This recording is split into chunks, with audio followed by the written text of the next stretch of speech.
19 mai 2023, nous sommes vendredi. Madame, Monsieur, bonjour ou bonsoir, selon là où vous nous recevez, le pays où vous nous suivez. C'est un plaisir de vous retrouver à ce rendez-vous où nous discutons des questions d'actualité, des sujets d'actualité qui ont marqué la semaine en cours.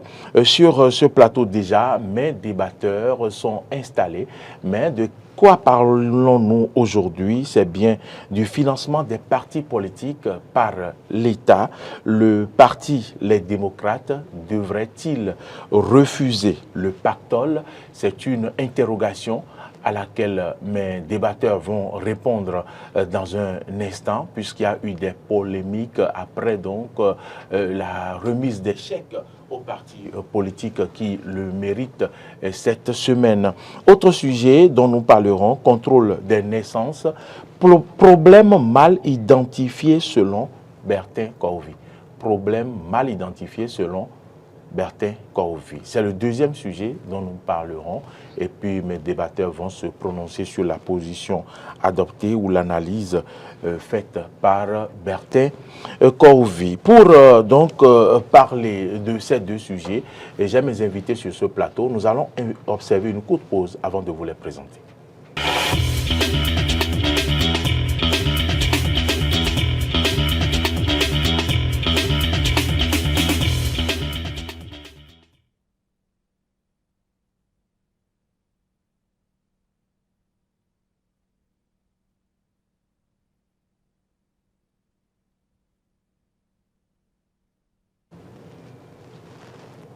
Eh bien, retour sur ce plateau pour vous présenter mes débatteurs. À ma gauche, c'est bien Henri Sauvi Nyambodé. Bonjour Henri ou bonsoir. Bonjour, bonsoir. Bon, ça dépend, comme vous l'avez dit, ça dépend de la position qu'occupent donc nos amis téléspectateurs pour nous suivre.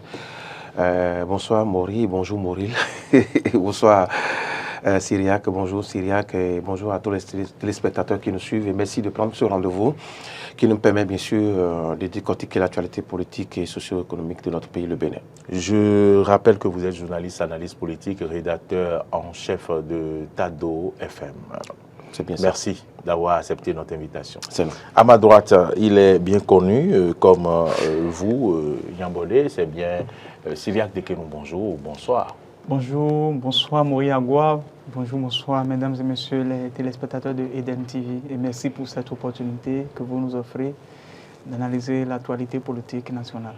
Journaliste, analyste politique, vous êtes le directeur de publication de Émergence Info. Exactement. Merci d'avoir accepté notre invitation. Et puis, sans transition, nous allons aborder le premier sujet, le financement des partis politiques par l'État. Le parti Les Démocrates devrait-il refuser le pactole? De quoi parlons-nous? Ce financement des partis politiques dont il s'agit, suivez cet élément pour mieux vous en imprégner. L'Union progressiste Le Renouveau, le Bloc républicain, les démocrates et les forces Corée pour un Bénin émergent sont les 4 partis qui ont reçu l'invitation de la Sénat pour recevoir leurs subventions. L'UPR se taille la part belle avec un chèque de 706 879 921 francs. Viennent ensuite le BR avec 545 533 454 francs, les FCBE avec 129 421 488 francs et les démocrates 118 165 137 francs. Avant la remise des chèques, le président de la Sénat a rappelé les conditions d'éligibilité. En ce qui concerne la clé de répartition globale, pour les élections législatives, c'est 40% du montant. Pour les élections locales, c'est 60% du montant. Le gouvernement a reconduit la même somme que l'année dernière, c'est-à-dire 3 milliards pour les 4 trimestres.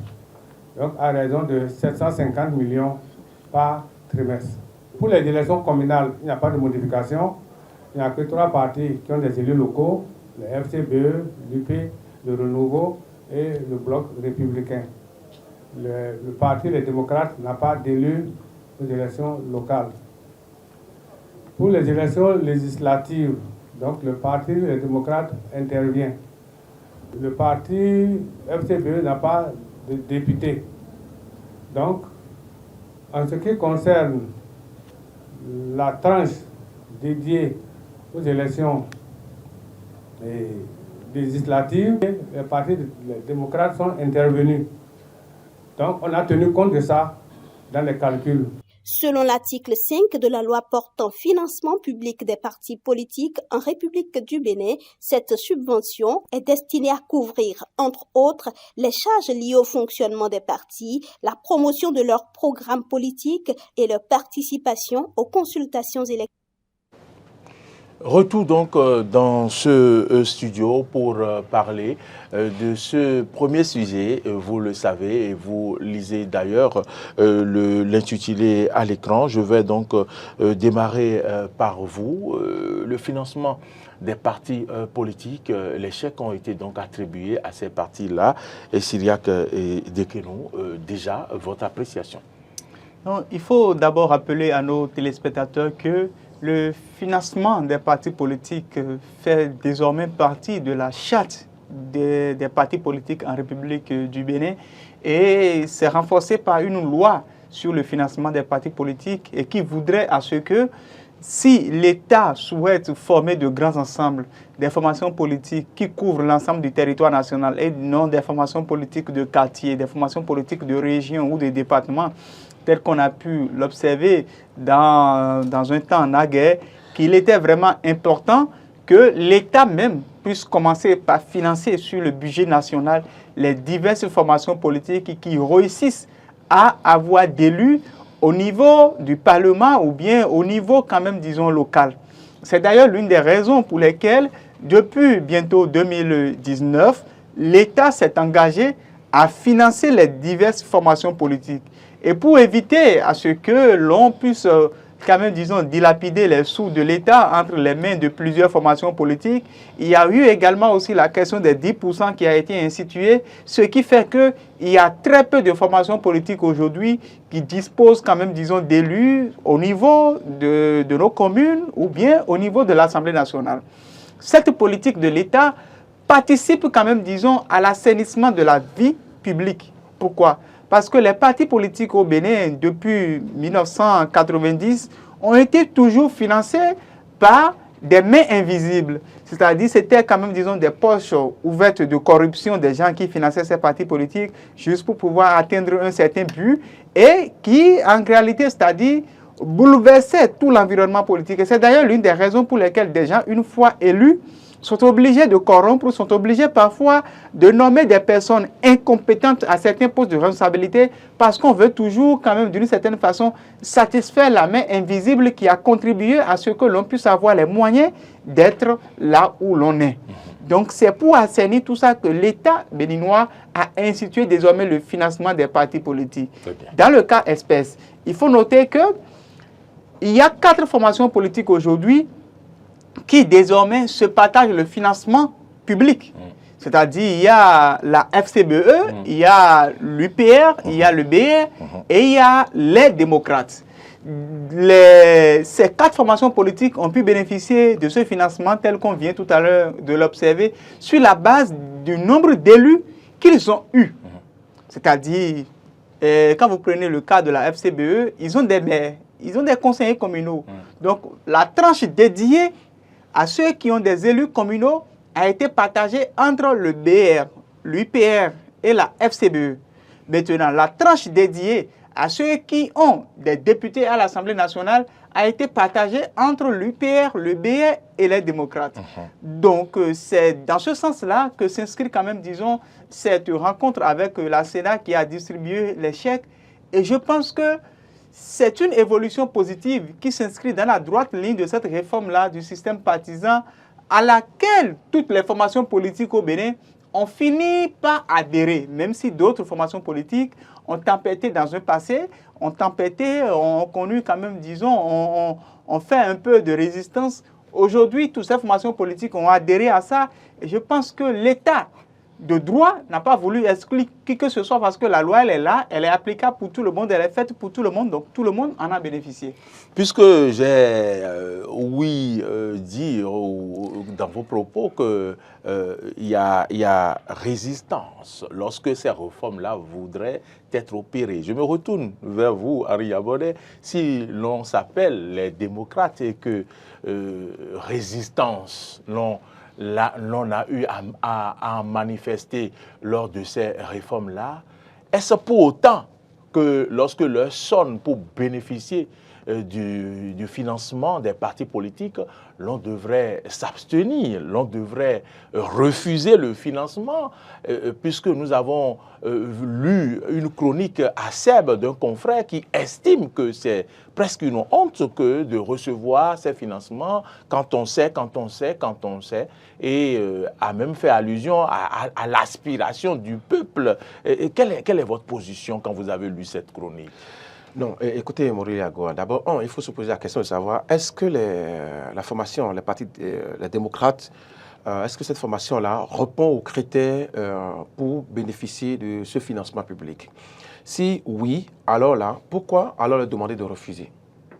Du moment où ils ont participé aux élections législatives et ils ont eu des élus au niveau de l'Assemblée nationale, je crois qu'ils répondent clairement aux critères. Alors là, sur ce point, on ne peut pas dire que on a financé cette formation politique parce qu'on veut les financer.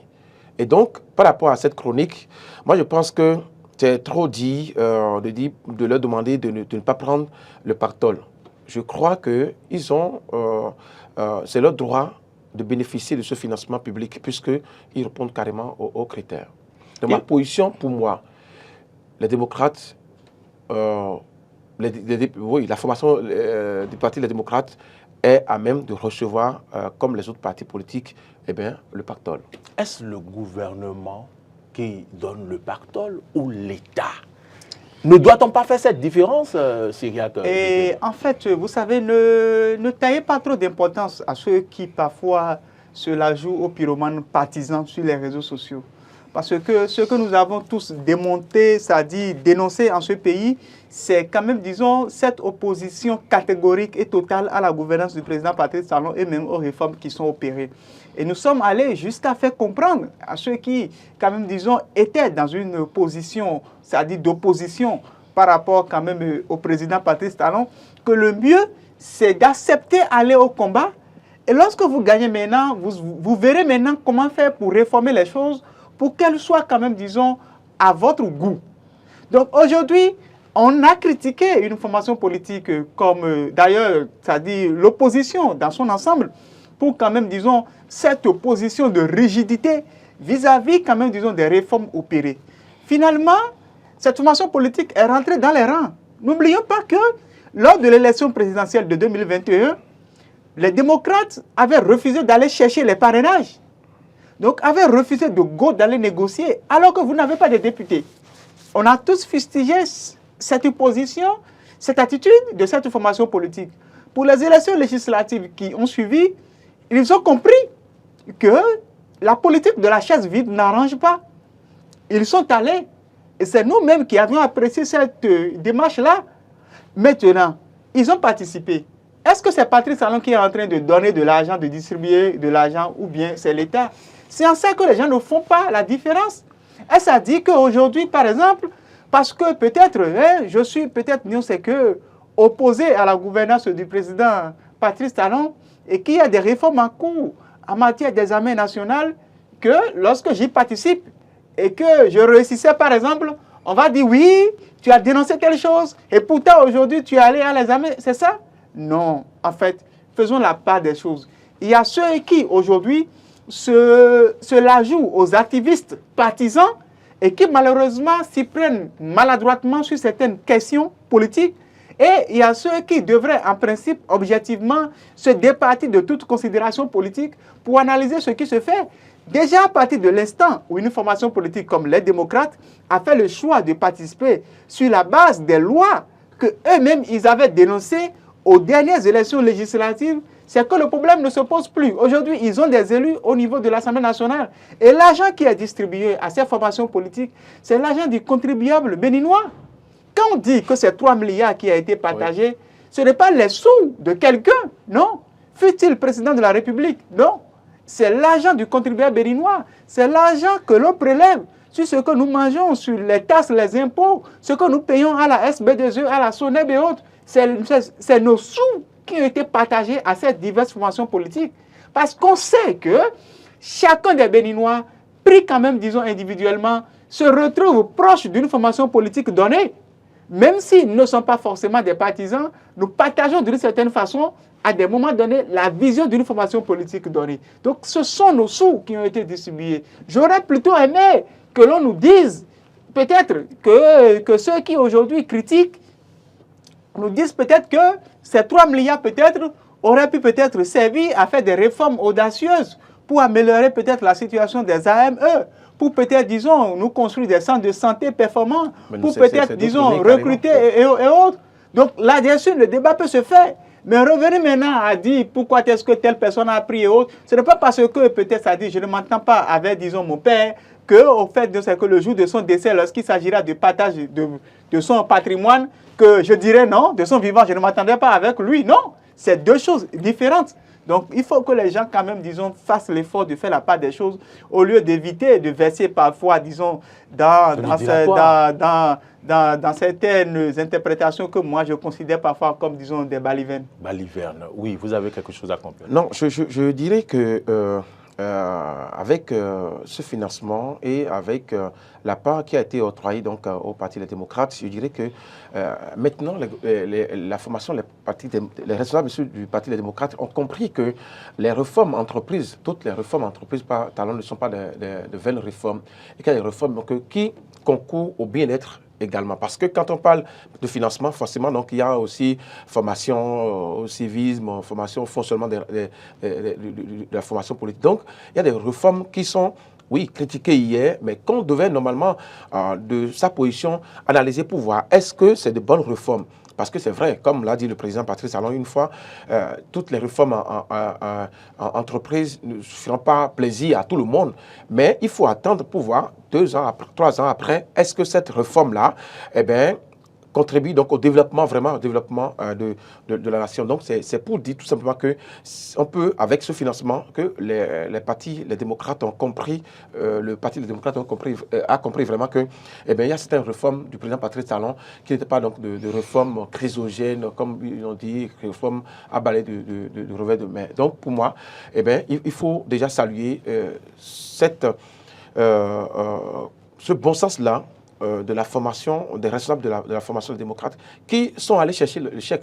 Parce que vous savez quoi, ce qui se passe à l'Assemblée nationale où catégoriquement ils boycottent les sessions, ils votent contre, ils ne veulent pas le minimum consensus entre eux et les autres formations politiques, mais tout au moins pour le financement, ils sont allés chercher le chèque. Donc c'est pour dire que tout simplement, ils ont compris que toutes les réformes ne sont pas mauvaises et il faut donc peut-être, pourquoi pas, critiquer pour que ça, du moins, il y a aussi, parlant le chef de file de l'opposition, Éric Mouleté est allé voir le président Talon pour parler de cette affaire-là. C'est dit que, quelque part, ils ont compris qu'il y a de très belles réformes qui ont été initiées par le président Patrice Talon, mais qu'il faut peut-être attendre 2 ans, 3 ans après pour voir les bénéfices, les retombées de ces réformes-là. Comme le disait Henri Niabonnet, donc tout n'est pas si mauvais comme le décriait le parti politique les démocrates, mais il faut donc rappeler, comme me le disait ce matin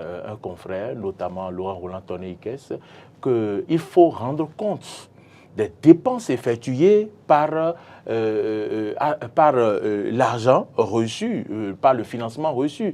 Donc, on va parler de reddition de comptes. Et pour citer Laurent Roland-Tonné-Ikes, il disait que l'on sera plus regardant dans les dépenses du parti Les Démocrates plus que les autres partis. Est-ce que vous êtes de cet avis? Non, en fait, vous savez, la loi, elle est certes faite pour tout le monde, mais lorsque vous vous érigez quand même, disons, en donneur de leçons, vous devez vous mettre dans une position, quand même, disons, de pouvoir donner le bon exemple. Les démocrates aujourd'hui se positionnent comme, disons, des gens, en quelque sorte, c'est-à-dire qui se vendent, c'est-à-dire qui se vendent comme des vertueux. Cependant, ils doivent savoir quand même, disons, qu'ils seront très suivis. Parce que lorsque vous savez que vous êtes recherché, vous aussi n'allez pas poser des actes qui demain plus tard, c'est-à-dire feront que l'on va vous interpeller devant la criette pour rendre des comptes. Parce que c'est l'argent du contribuable. L'argent n'a pas été distribué pour que peut-être Dieu sait que les gens se partagent cela. Non, loin de là. Puisqu'il est dit qu'au niveau de chaque formation politique, que des commissaires aux comptes doivent être nommés. Oui. Si, quand même, disons, je fais référence, quand même, disons, à l'alinéa consacré au financement des partis politiques au niveau de la charte des partis politiques. Donc, des commissaires aux comptes doivent être nommés. Et ces commissaires aux comptes sont déclarés au niveau de la Cour des comptes, mais aussi au niveau de la Sénat. Donc, de sorte que tout ce qui a été dépensé au cours d'un exercice budgétaire est rendu public. La Cour des comptes devait être en mesure de vérifier comment est-ce que les sous ont été gérés. Donc, il ne s'agit pas de dilapider les fonds, non. Mais l'on doit également aussi savoir une chose.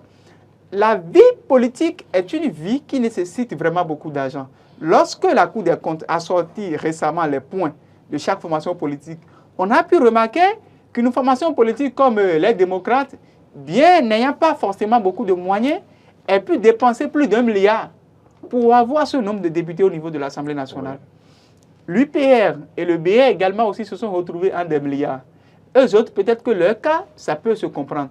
Mais c'est pour montrer combien de fois aujourd'hui, la vie politique est une vie de moyens. Ne sont plus quand même, disons, dans ce temps-là où on dit en fait,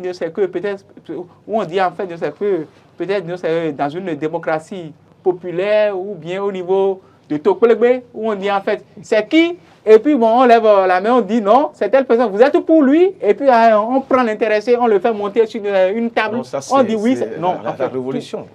Tout ça là. Chaque période assez. Tout ça là, en fait, ce n'est plus d'actualité aujourd'hui.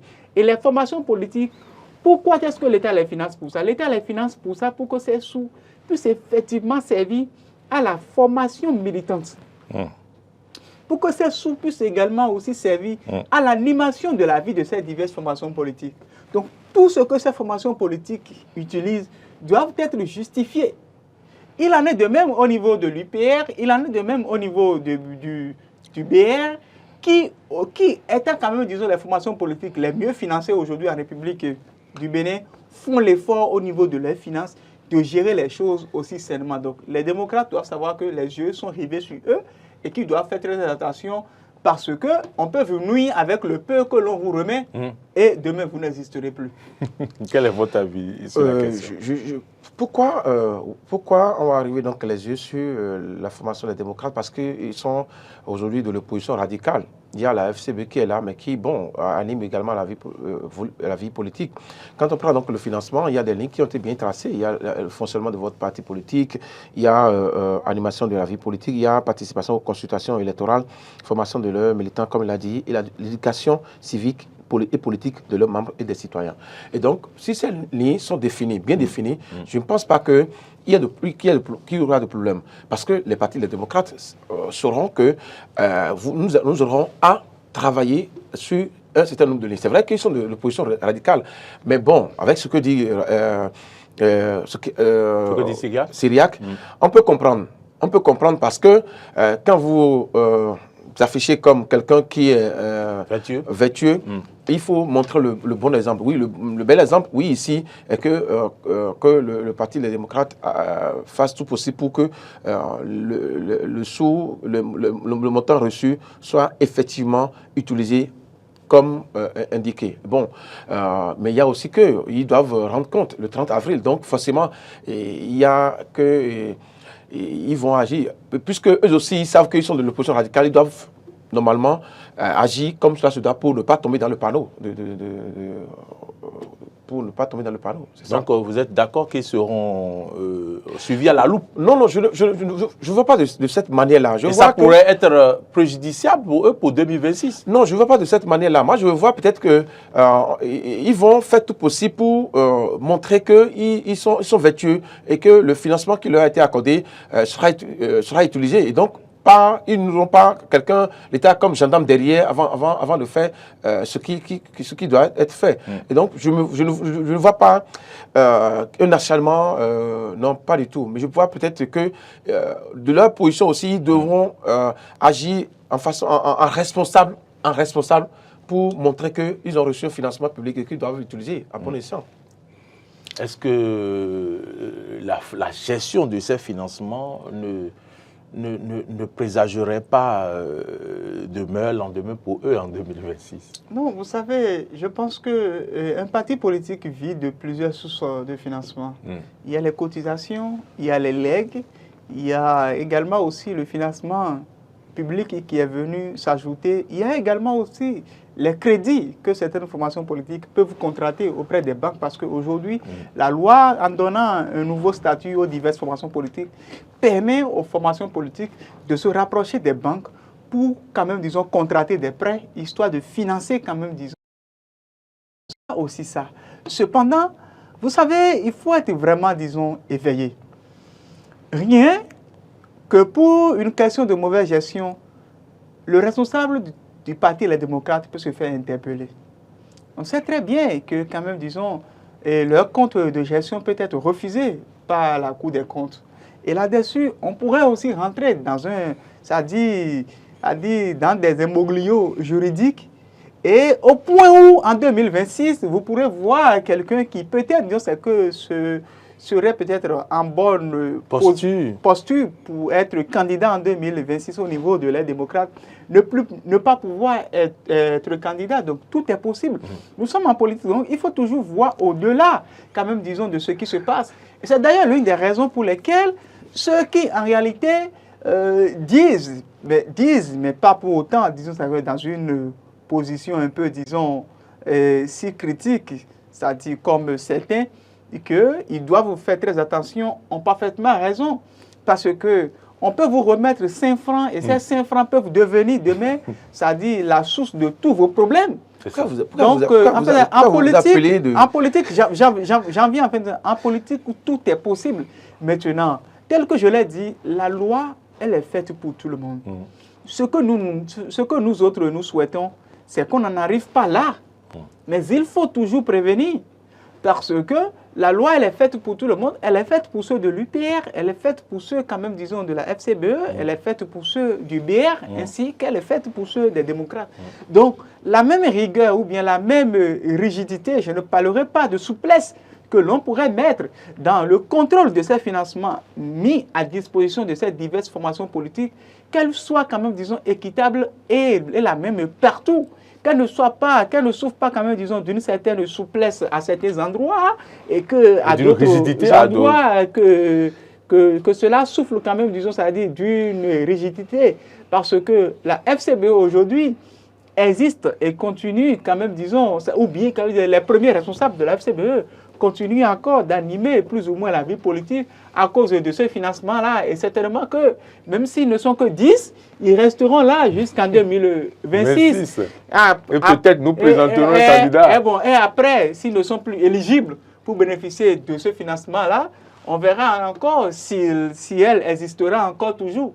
Donc, c'est pour dire que il y a ceux qui, de par leurs propres moyens, de par les barons qui animent cette formation politique aujourd'hui, ont suffisamment de moyens pour pouvoir exister. Et il y a ceux qui, aujourd'hui, s'offrent quand même, disons, sur ce financement-là, pour pouvoir quand même, disons, exister encore un tout petit peu au sein, quand même, disons, de l'actualité politique béninoise. Donc, tout est fait. Moi, je voudrais qu'il y ait de la rigueur dans la gestion de ces sous, que l'État puisse quand même, disons, mettre quand même, disons, les garde-fous, et qu'il y ait également aussi une formation nécessaire que l'État puisse administrer aux divers gestionnaires de compte de ces diverses formations politiques pour qu'il y ait un assainissement heureux de ces financements mis à disposition. Henri Yambonnet, vous semblez être un peu dérangé par le fait qu'on attire l'attention du parti. Non, vous n'attirez pas l'attention. Sur des éléments qui pourraient leur créer des problèmes. Non, vous évoquez un mauvais sort sur les partis démocrates. Non, vous n'attirez pas leur attention. Parce que au sein des responsables des démocrates, il y a des gens responsables et qui savent que quand vous bénéficiez de financement public, vous avez la responsabilité également de bien gérer ça. Ce n'est pas n'importe quel parti qui bénéficie de ce financement. Justement, c'est pourquoi là où se trouve notre bémol. On n'a pas fait une faveur au Parti des démocrates. Ils ont été éligibles, ils ont répondu aux critères. Et donc, en répondant aux critères, c'est pas une faveur qui a été accordée au Parti des démocrates. Le problème ne se trouve pas là. Non, à un moment donné, eux-mêmes doivent s'asseoir pour dire, écoutez, on a reçu ce financement. Et donc, comment faire, bien évidemment, pour qu'on reste dans les lignes indiquées. Et donc, ils vont le faire. Très bien. Mais dit que, puisque c'est ça que je disais tout à l'heure, qu'on peut connaître de souplesse quelque part, mais connaître de rigidité quelque part. Non. La loi, comme l'a dit, la loi est faite pour tout le monde. La même rigueur soit appliquée à tout le monde. Oui, soit appliquée à tout le monde, comme au parti de l'opposition, comme au parti de la mouvance. Donc, n'attirez pas donc de mauvais sorts sur les démocrates. C'est ce que je veux faire savoir. Ce n'est pas le cas, en tout cas. Vous avez l'impression, mais ce n'est pas le cas. D'accord. Donc, on peut donc conclure et dire que c'était une vaine cabale que de faire ces genres de chroniques pour montrer qu'il fallait laisser tomber, il ne fallait pas prendre les sous. Est-ce que ne pas retirer ce chèque, c'est ça qui montrerait que l'on est de l'opposition radicale? Est-ce que vous pouvez tirer vos conclusions? Non, en fait, la conclusion que moi j'ai tout simplement à tirer, c'est le fait que aujourd'hui, il y a des réformes audacieuses qui ont été opérées par le président Patrice Talon. Et il serait difficile pour celui qui le succédera, même s'il est de l'opposition, d'annuler ces diverses réformes. Telles que je m'amusais très souvent à le dire à quelqu'un, les gens peuvent beau décrier la criette, mais même si c'est un opposant qui venait au pouvoir demain, il n'osera pas supprimer la criette. Parce que, qu'on le veuille ou pas, au-delà des regards que nous jetons parfois, des regards, c'est-à-dire des partialités que nous jetons sur certaines lois votées, sur certaines réformes opérées, il faut quand même reconnaître que ce que ça apporte de positif est suffisamment grand. Cette réforme aujourd'hui permet à ce que l'État même contribue au financement des partis politiques. C'est bien. Demain, soyez certains que même si c'est un opposant qui venait au pouvoir, cet opposant-là ne supprimerait pas la question des 10%, puisque les 10% ont été mis pour que ça ne soit pas tout le monde qui puisse bénéficier du financement de l'État. Et tout à fait vrai, parce que lorsque c'est, par exemple, supposons qu'on était dans l'ancien système et qu'il s'agissait peut-être de 10 formations politiques. 10 ou bien 100, ou bien par exemple, disons, 120. 11 formations politiques ou bien même 20 représentées à l'Assemblée ou bien au niveau des communes. Vous imaginez ce que chaque formation politique va se partager. Des gens vont se retrouver peut-être avec, disons, 1 million, d'autres vont se retrouver avec 2 millions. Et financement, le but poursuivi par l'État ne serait pas atteint. Donc c'est pour dire que c'est une réforme vraiment audacieuse. Et les démocrates, en tant que parti politique de la nation béninoise, animant la vie politique et répondant aux critères donnés, prescrits, à bénéficier de cette formation politique, et cela ne devrait souffrir d'aucune polémique. Ce qu'il y a simplement, c'est d'inviter les uns les autres à faire une bonne gestion de ces sous-là. Et nous devons également aussi féliciter l'État central pour quand même, disons, avoir respecté cette parole. Et il faudrait également aussi que le décret consacrant et la nomination du chef de file de l'opposition également aussi puisse suivre dans les jours à venir pour que cette animation de la vie politique pleine de contradictions puisse quand même, disons, continuer. Non, je dirais tout simplement que les démocrates, donc, cette formation politique a bénéficié donc de ce financement public et c'est de bons droits. Et donc, on n'a pas polémiqué autour. Très bien. Et les invités également, les responsables donc, de cette formation politique, les invités à faire en sorte qu'il n'y ait pas de gâchis, que les lignes tracées soient suivies pour que le second trimestre, qui bénéficie encore de ce financement public, et inviter également les autres formations politiques à animer comme vraiment la vie politique, comme cela se doit. Ça participe également donc du développement de la nation. On sent que, bon, de part et d'autre, chacun donne un regard, jette un regard sur ce qui se fait, et ça permet également aux responsables aux dirigeants de savoir qu'ils ne sont pas les seuls maîtres de terrain.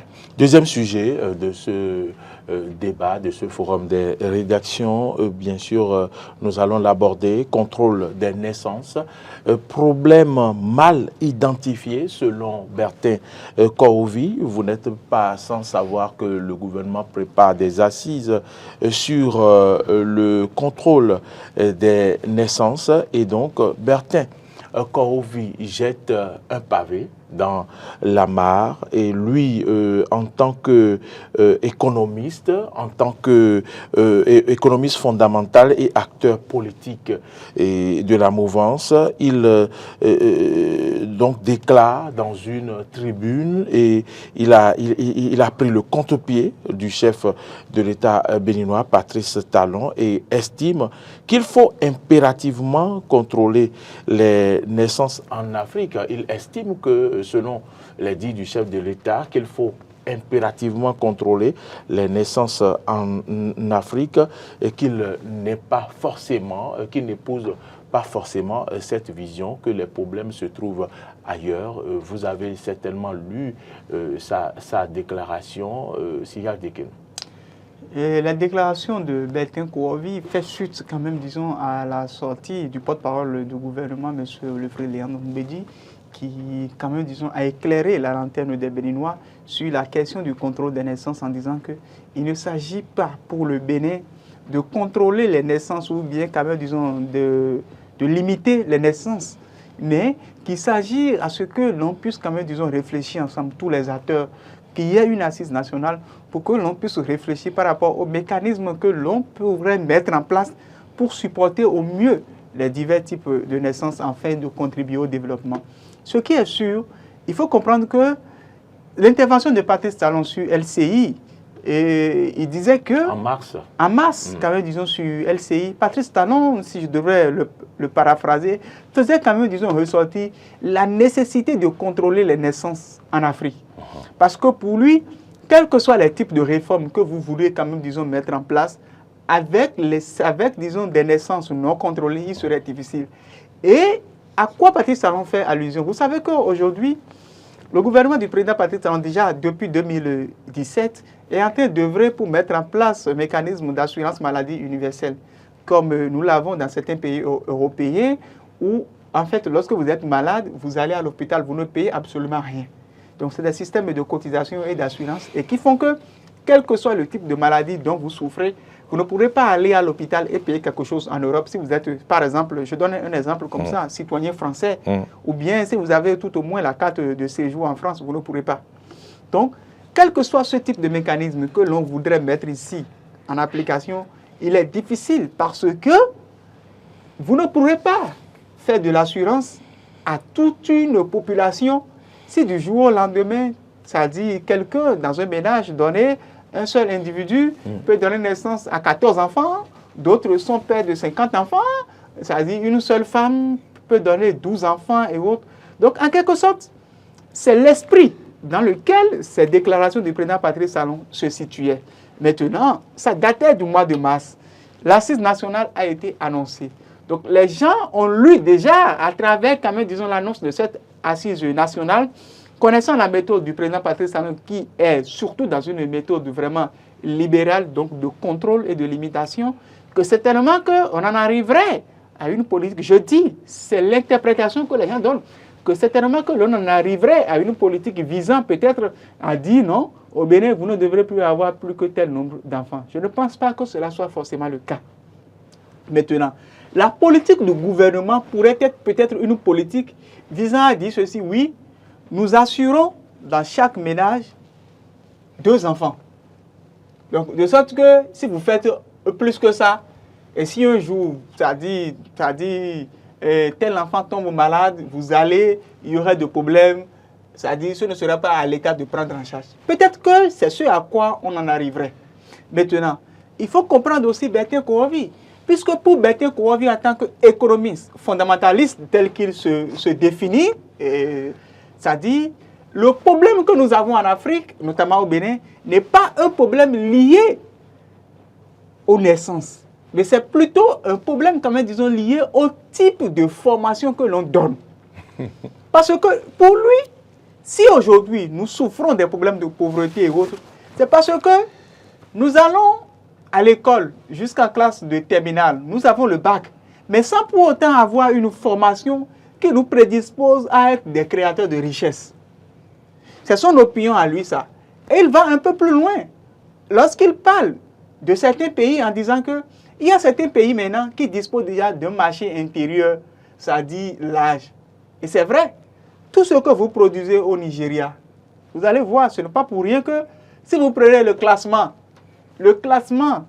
des 50 hommes les plus riches d'Afrique, c'est dominé majoritairement par les Nigérians. Pourquoi? Parce qu'ils ont un marché intérieur large. Le Nigérian qui a les moyens et qui produit a déjà un marché intérieur large. Pour consommer. Pour consommer. Donc, il n'a même pas besoin de se tourner vers disons, autres pays. Aujourd'hui, le Bénin serait entre 13 et 14 millions d'habitants. C'est encore très peu. Kouaovi estime qu'on est sous-peuplé, qu'il nous faut 25 millions d'habitants. Ce qu'il dit, c'est vrai. Ce qu'il dit, la réalité, c'est-à-dire ce qu'il dit, c'est vrai.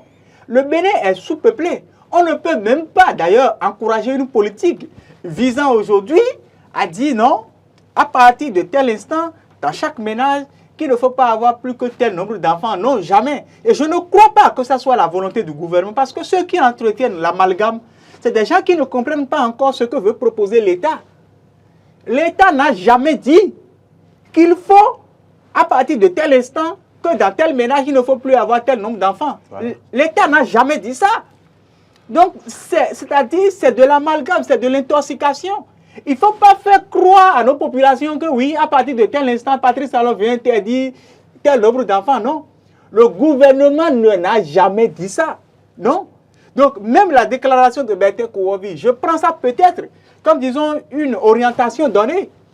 Mais on ne doit pas instaurer dans la mémoire de nos populations qu'on veut interdire les naissances, qu'on veut faire comme, disons, la Chine, où en fait, vous ne pouvez pas avoir plus qu'un seul enfant. Écoutez, quand même, nous sommes africains et on sait très bien en fait, Dieu sait que presque tous les Béninois sont d'ailleurs des polygames par défaut. Donc, le monsieur, en fait, oui, en fait, je pense... Ce que vous dites n'engage que vous, hein. Je parle, ça ne nous engage pas, nous autres. Sont presque tous des polygames par défaut. Il y a les polygames déclarés et il y a la plupart qui sont non déclarés. Donc, vous ne pouvez pas, quand même, disons, limiter les naissances. Donc, et l'État n'a jamais dit ça. Donc, je voudrais quand même, disons, éclairer la lanterne des Béninois. Le gouvernement béninois n'a jamais dit qu'il faut interdire les naissances. Non. Très bien. Henri Ambolet, voilà la situation et voilà la position de l'économiste fondamentaliste ou bien fondamentaliste. Et qu'en pensez-vous? Non, moi, Il se préoccupe de l'éducation, de la formation, mais aussi du devenir. Il estime que même si tout le monde a le BPC, le mieux est d'aller au champ. Hein. Je pense que je ne me trompe pas. Oui, non, il disait que dans la catégorie, donc, il faut qu'il y ait des gens qui aillent à l'école pour devenir fonctionnaire, mais qu'il y a des gens qui aillent... après le BPC. Après le BPC. Donc, eh bien, je crois que c'est investi dans le domaine agricole. Agricole ou bien d'autres domaines qui puissent... Je pense que cette proposition aussi, je crois, le gouvernement s'y penche bien... travaille sur ça aussi, puisque depuis un certain temps, le gouvernement travaille sur la formation professionnelle. Oui, et donc, il y a des techniques aussi. Donc, il y a plusieurs lycées qui seront transformés en... Donc, plusieurs collèges qui seront transformés en lycée. Donc, cette proposition-là, je crois que le gouvernement travaille sur ça. Maintenant, pour parler donc de la limitation de naissance, je crois qu'il a... Oui.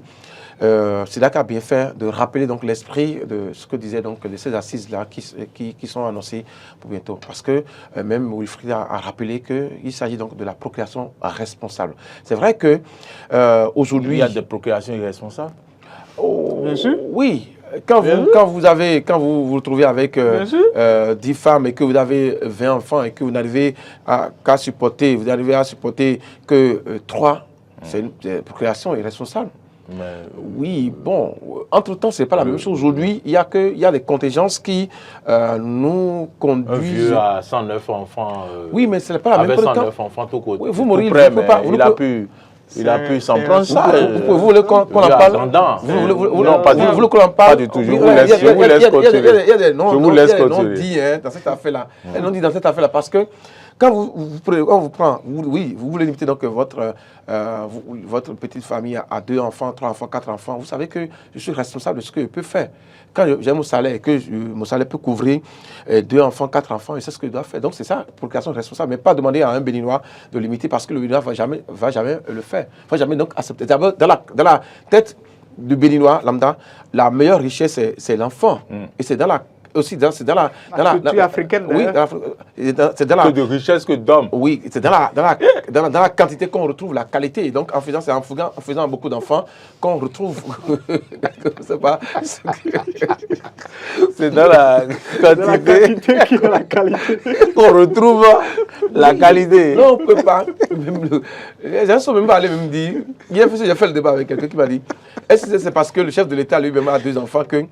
Bon, je ne vais pas rentrer dans ça, dans sa vie privée, mais à 2 enfants qu'il veut proposer au Béninois de limiter la naissance. Il n'a pas encore demandé au Béninois de limiter à un nom. Non, la polémique a été nourrie et l'amalgame est là.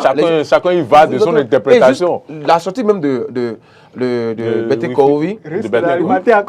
Oui, parce que lui, il est proche de la mouvance. Donc, c'est ça en réalité l'idée qui sous-tend cette initiative-là des assises. Et donc, c'est pour ça lui est sorti encore pour dire oui, voilà. Donc, il faut qu'on recadre un peu le débat pour parler de procréation responsable. Mais aussi, à ce niveau-là, non, le dit, et que les Béninois, c'est toujours ça. Procréation, non, oui, demandez, mais essayez donc de voir dans quelle mesure vous pouvez supporter, dans quelle mesure vous pouvez faire. Parce que même quand on parle de procréation responsable, il faut comprendre, hein, c'est juste un jeu de mots. C'est-à-dire, il faut ça. Non, c'est oui. La procréation responsable est déjà instaurée au Bénin, puisqu'il y a un certificat de paternité qui existe désormais. N'oubliez pas. Non, ça ne limite pas. Ça ne limite pas. Quand vous prenez le certificat de paternité, est-ce que ça dit que si vous avez 10 enfants, vous n'allez plus prendre? Non, ça ne dit pas. Mais ici, procréation responsable, c'est-à-dire que on vous demande de faire le nombre d'enfants que vous pouvez faire et supporter. Et l'État, à un moment donné, pour agir sur la démographie, saura comment faire. Et même si c'est pour ce que vous appelez... vous avez parlé donc des réformes qui concourent à donner des soins gratuitement aux populations, même si c'est ça. La santé. Oui, si c'est ça. Assurance. Si le père de famille a 10 enfants, si vous lui demandez de proposer que l'État veut supporter 2, il va proposer 2. Mais il va continuer toujours de supporter ces enfants qui restent. Maintenant, c'est qu'il y a toujours il y a que dans la tête des gens le fait de dire procréation responsable, c'est que vous égale la limitation de naissance. Oui, vous voulez réagir? En fait, vous savez déjà quand même, disons, au Bénin déjà, il faut quand même partir de la sociologie du Béninois. Vous savez que par le passé, nous avons une population, d'ailleurs, c'est-à-dire presque à 98% une population paysanne. Et qui fait l'enfant parce que l'enfant constitue la main-d'œuvre qui l'aidera à cultiver le champ. Et c'est d'ailleurs l'une des raisons pour lesquelles nos aïeux ont souvent plusieurs femmes. Parce qu'il sait qu'il pourra faire autant d'enfants nécessaires. Et c'est celui qui a beaucoup d'enfants qui a quand même, disons, une vaste superficie de champ. Parce que chaque matin, les enfants le suivent pour aller cultiver la terre. C'est ça d'ailleurs la sociologie du Béninois. Et c'est d'ailleurs l'une des raisons pour lesquelles, quand bien même progressivement, avec l'évolution, avec quand même, disons, l'évolution de la vie, une bonne partie de la population... Attendez, j'en viens en fait. Et c'est d'ailleurs l'une des raisons pour lesquelles, avec l'évolution de la vie, même si bon nombre de Béninois, c'est-à-dire la population est en train de devenir quand même, disons, instruite et autres, que cette façon de voir les choses n'a pas si tant changé que ça. Ah ouais? Maintenant, ce qu'il faut souligner, c'est quoi? C'est que déjà, au niveau de la loi, quand même, combien d'enfants l'État reconnaît pour un fonctionnaire aujourd'hui? S'il doit y avoir les trucs d'assurance et autres, c'est 6. Vous ne pouvez pas dépasser 6. La loi en vigueur, si vous êtes fonctionnaire d'État assuré, pour les soins de vos enfants et autres, c'est 6 que l'État reconnaît. Oui, mais je peux faire... J'en viens. En fait, c'est 6. Donc, si déjà, aujourd'hui, il y a des réflexions qui tendent quand même, disons, à revoir les choses, C'est certainement parce qu'aujourd'hui, vous voyez, les gens meurent dans nos hôpitaux, faute de soins. Regardez aujourd'hui, quand même, disons, combien sont-elles, ces femmes-là qui vont accoucher et qui ont des difficultés à quitter l'hôpital ou qui subissent des rétentions parce qu'elles n'ont pas les moyens pour pouvoir payer les frais d'accouchement. C'est des situations isolées. Et cela, laissez-moi finir. Ces cas-là, ça on a pullule. plus beaucoup de temps. Hein. C'est-à-dire, ces cas-là, ça pullule. Donc, moi, j'aimerais plutôt suggérer à l'État ceci. L'État peut dire ceci, que vous soyez fonctionnaire ou pas, parce que nous parlons de la répartition de la richesse nationale. Pourquoi c'est lorsque l'on est fonctionnaire que l'on peut bénéficier d'une assurance pour ses enfants et qui pourront aller faire des soins gratuits, alors que le cultivateur qui aussi contribue à l'épanouissement n'en bénéficie pas. Donc, si aujourd'hui la réflexion de l'État, c'est d'élargir peut-être ce type de mesures à tout le monde, l'État peut dire, oui, pour tout Béninois, j'assume l'assurance de 3 enfants. Vous avez la liberté d'en faire plus. Mais si vous en faites plus, cela ne me concerne pas. Je pense que déjà, à partir de là, c'est-à-dire cela peut déjà commencer par, disons, agir sur la psychologie de chaque Béninois. Parce qu'aujourd'hui, vous voyez des gens qui gagnent moins de 100 000 francs CFA, mais qui font 9 enfants. 9 enfants. Mais là, écoutez, pour vous, et qui n'ont pas forcément les moyens. Et qui n'ont pas les moyens de s'en occuper. Ce que nos parents ont vécu par le passé, ce n'est pas la même chose. La vie moins chère du passé n'est pas la même chose. Aujourd'hui, il y a de faire relever. Je ne dis pas d'imposer. Non, il y a de faire relever. Donc aujourd'hui, on va lui laisser la parole. Non, il y a de faire relever. Ceux qui laissent leurs femmes à l'hôpital parce que c'est des gens irresponsables. Quand vous allez dans Digbo profond, dans les gens, vous voyez des gens, quand ils savent que leur femme est enceinte, il faut tout possible pour que ils assurent leur responsabilité. Maintenant, quand vous parlez donc de l'État va prendre 3 enfants et faites le gars gagne moins de 100 000 francs et a 6 enfants. Vous savez quoi? Il y a des gens, on leur demande, faites l'enfant. L'enfant, c'est la richesse. Vous pouvez... mais écoutez, vous dites que c'est la jalousie. Hein? Oui, on ne peut pas demander au gars parce qu'il gagne 50 francs de ne pas faire d'enfant. Alors qu'il en a besoin pour porter son nom. Et je vous dis... Je prends totalement votre contre-pied. Non. Parce qu'en fait, nous ne sommes plus à ce moment-là de la vie. Justement, on fait l'enfant parce qu'il faut en faire. Donc, vous voyez aujourd'hui, des gens qui aujourd'hui sont abandonnés par leur époux, des enfants qui aujourd'hui sont des bébés, ou bien même, c'est-à-dire, qui ne peuvent même pas avoir le lait qui ne peuvent pas savoir de quoi. Même si en fait l'enfant c'est une richesse, l'enfant ce n'est pas le type de richesse. Celui qui a un seul enfant et qui abandonne, c'est la faute, c'est de l'irresponsabilité. On va s'écouter. Oui, le gars qui a un seul enfant et qui n'arrive pas à supporter son enfant, la faute est à qui? Vous parlez de quelle irresponsabilité? La personne il a volé. Il y a des gens qui, certes, c'est en fonction de vos ressources que vous devez faire le. Oui, mais malgré que le gars a de ressources, si vous n'arrivez pas à supporter d'enfants que vous voulez. Mais si vous savez que ce que vous gagnez n'est pas beaucoup, limitez le nombre de naissances. Si le gars c'est 50 000 francs, combien d'enfants? Henri, on vous aura écouté. Ça dépend de chacun. Ce que je suis en train de dire, c'est ça aussi, parce que le gars va vous donner. Si je gagne, c'est comme ça. Henri, je rappelle que vous êtes sur un plateau de télévision. Il doit faire. Henri, on ne gagne plus rien. C'est-à-dire, on vadrouille, on fait les enfants. Non, parce que vous dites ça, c'est on va conclure. On va conclure, s'il vous plaît. On va conclure. S'il vous plaît, on va conclure, Syriac. Nous allons conclure l'émission. Nous allons conclure l'émission. Si vous voulez, je vous invite à nouveau pour faire ce débat et continuer là où je vous arrête. On ne peut pas faire les enfants de... Je vous en prie, les gens continuent le débat en interne, nous allons conclure. Parce qu'ils doivent faire d'enfants. Si vous êtes multimillionnaire, faites autant d'enfants que vous pouvez. Mais le plus important, c'est de s'en occuper. Merci. Mais si vous n'avez pas les moyens... Merci Syriac, merci Henri Abordin. Henri, c'est fini, merci, c'est fini. Je vous remercie beaucoup. Oui, c'est bon le développement, mais là où vous avez voulu faire le développement, vous avez attendu la fin. de l'heure pour en faire. Donc, malheureusement, il faut relever. Oui, mais malheureusement, on n'a plus le temps pour le faire. On peut revenir sur le sujet, puisque l'assise n'a pas encore eu lieu. Bon, donc, vous aurez le temps de revenir ici et de continuer le débat. Donc, voilà, ce fut un plaisir de vous avoir invité sur ce plateau. Nous avons abordé deux sujets, le financement des partis politiques par l'État. Le parti, les démocrates devraient-ils donc refuser le pactole? Vous avez donc fait vos analyses, montré clairement ce que vous pensez de cette interrogation. Et puis, contrôle des naissances, problème mal identifié selon Bertin Korovi. Également, ça a été chaud vers la fin, mais je vais vous permettre de revenir pour faire le show bientôt avant l'assise de septembre. Merci d'être venu, Syriac Dekeno. C'est bon. C'est tout. Vous vous êtes calmé. Non, je remercie nos téléspectateurs fidèles à cette émission et qui nous suivent. Et comme mot de fin, je dis toujours ceci, il faut agir selon ses moyens parce que lorsque vous agissez sur un coup de tête en faisant autant d'enfants que vous voulez, demain, lorsque les enfants deviennent du n'importe quoi, cela n'engage que vous. Vous n'avez pas forcément besoin d'être multimillionnaire avant d'avoir un nombre responsable d'enfants et de s'en occuper. Aujourd'hui, la vie coûte cher. On ne peut plus faire des enfants comme nos parents au village. On doit faire les enfants de façon responsable en fonction de ce que l'on gagne.